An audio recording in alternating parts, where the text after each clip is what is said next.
3 ans avant l'élection présidentielle de 2025 en Côte d'Ivoire, l'ex-première dame Simone Gbagbo crée son parti politique, le Mouvement des Générations Capables, le MGC. Elle sera notre invitée en direct d'Abidjan.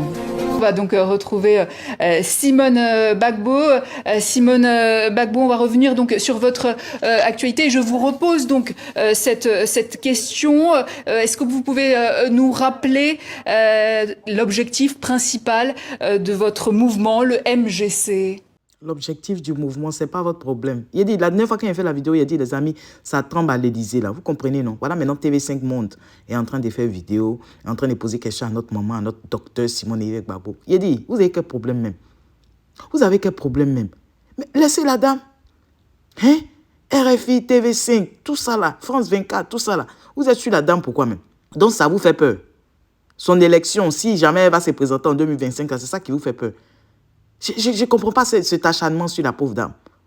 Mais Dieu merci, comme vous connaissez mon Simone Gbagbo, classe. Et elle sait comment répondre. Aïe, c'est pas n'importe qui ou bien. Donc, je vous laisse regarder là. Ils se sont dit que comme ils vont penser journaliste là, impolie là, ben elle est très impolie, elle parle souvent mal aux gens. Donc ils se sont dit peut-être elle va pouvoir contrecarrer, trouver des choses. Mon cher, maman Simone Gbagbo a su comment répondre encore, même chose comme la dernière fois là. Sur ce, je vous laisse et puis déjà bonjour, bon après-midi, bonsoir. Dépendamment de votre position. Bon paix, tcha tcha tcha. Et vous l'avez vu sa vie? Mon cher, la mamaille. Alors, je vous disais que le MGC est un parti politique. Hein. Donc, nous l'avons créé pour nous battre dans l'arène et puis essayer de maîtriser le terrain politique, accéder au pouvoir, et puis transformer ce pays, transformer la population, les mentalités, développer mieux ce pays. Voilà, c'est vraiment comme tout parti, hein, c'est le même objectif.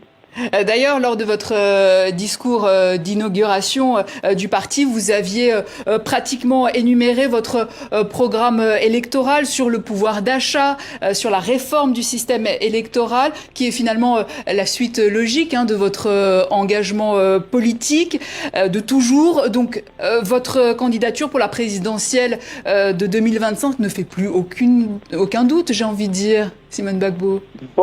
Bon, pour l'instant, nous n'avons pas encore arrêté la décision de savoir qui va être notre candidat. Mais comme je disais, ça peut être moi, mais ça peut être quelqu'un d'autre. Le parti va apprécier le moment venu. Pour l'instant, nous nous engageons dans les combats pour pouvoir donner toutes nos chances d'accéder au pouvoir. Maintenant, qui va être le candidat, bon, ça va être décidé par le parti lui-même. Parce qu'en même temps, vous avez été élu à 100% des voix par plusieurs centaines de délégués de tout le pays pour être président du MGC. Votre équipe ne risque pas de choisir un autre candidat que vous pour la présidentielle? Bon, disons que ça a été un grand honneur pour moi d'avoir été élu comme ça à l'unanimité. Et ça donne des chances, mais bon, mais vous savez, hein, à tout moment, on apprécie et puis on fait le choix le moment venu en fonction de ce que la situation présente. Hein. Ça peut être moi, ça peut être quelqu'un d'autre. Hein. D'ailleurs, est-ce que vous pensez que la Côte d'Ivoire serait prête à élire une femme à sa tête? Ah oui, les femmes ont toujours joué un rôle extrêmement important dans la politique en Côte d'Ivoire ici. Depuis la période coloniale jusqu'à aujourd'hui, donc je pense que ça peut être une chance d'être une femme. En tout cas, le camp Gbagbo semble pour le moment très divisé entre vous-même.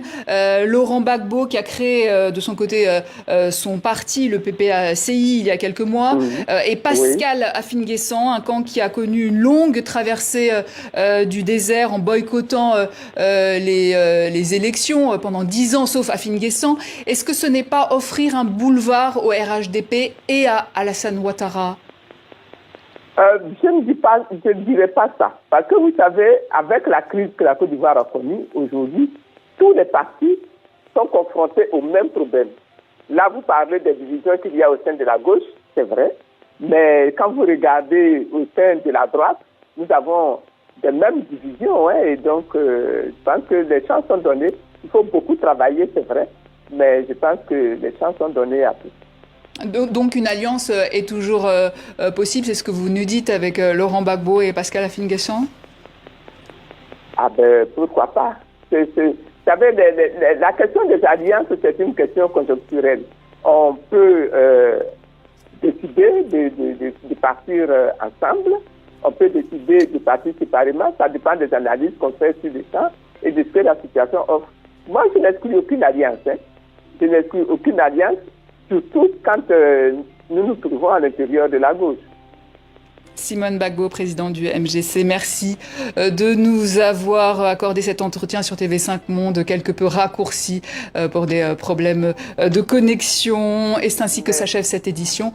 Voilà, problème de connexion. Et c'est non obligé de savoir qu'il y a eu problème de connexion.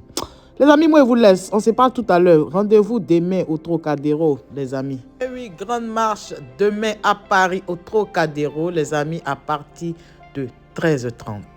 Grande marche. Venez nombreux, que vous soyez ivoiriens, que vous soyez guinéens, que vous soyez togolais, que vous soyez maliens, camerounais, gabonais et sud-africains, vous soyez, je dis que Sierra Leonais, venez nous aider à marcher.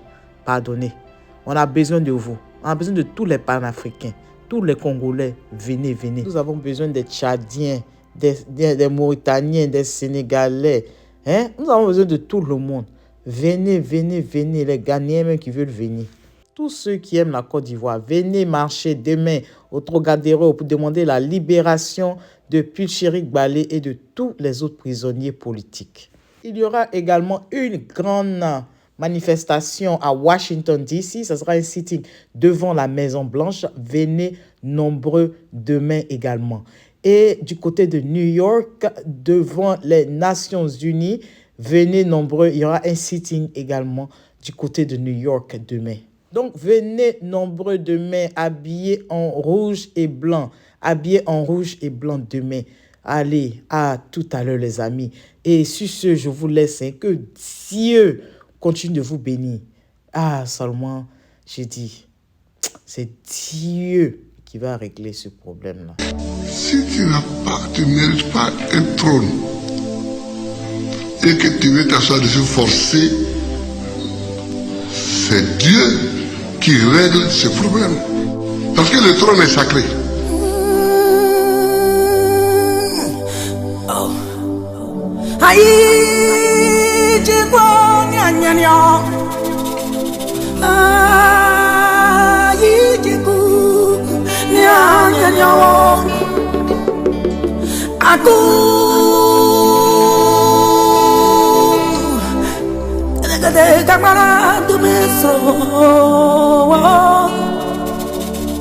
Que dire, que faire quand l'injustice flagrante frappe mon pays de plein fouet? Que dire, que faire? 30 ans à lutter pour la démocratie, bâillonné, muselé, aucune lame, non, aucun couteau ne m'a jamais effleuré les mains. Que dire, que faire quand j'ai tout sacrifié? Moi qui un jour de septembre 2002 fus attaqué. Quand des démocrates sont assassinés, des populations sont massacrées et que je suis l'accusé. Que dire, que faire quand le crime court de victoire en victoire et grâce au banal de Pretoria à Makoussi en passant par Accra et Lomé? Quand l'international se mue en communauté internationale, de 5 grands confondent sur moi, tel un prédateur affamé sur sa proie. Mon crime vouloir le bien de mon peuple, mon crime vouloir le bien de l'Afrique, mon crime vouloir le bien des Burnis, vouloir le bien de tous ceux qui me sont chers. Gbagbo, ayo, ayo, ayo, Gbagbo, oh, oh, oh. Béazin, on dans les lieux. Tike para Lumumba, Sankara, Wakume, Congo. Le combat continue. Quand comme au temps jadis, les esclavagistes surgissent pour nous imposer un imposteur. Quand comme hier l'apartheid, imposant ses pas pour séparer les races. Que dire, que faire quand comme hier le charter du nègre soumis qui menotte le nègre insoumis pour le livrer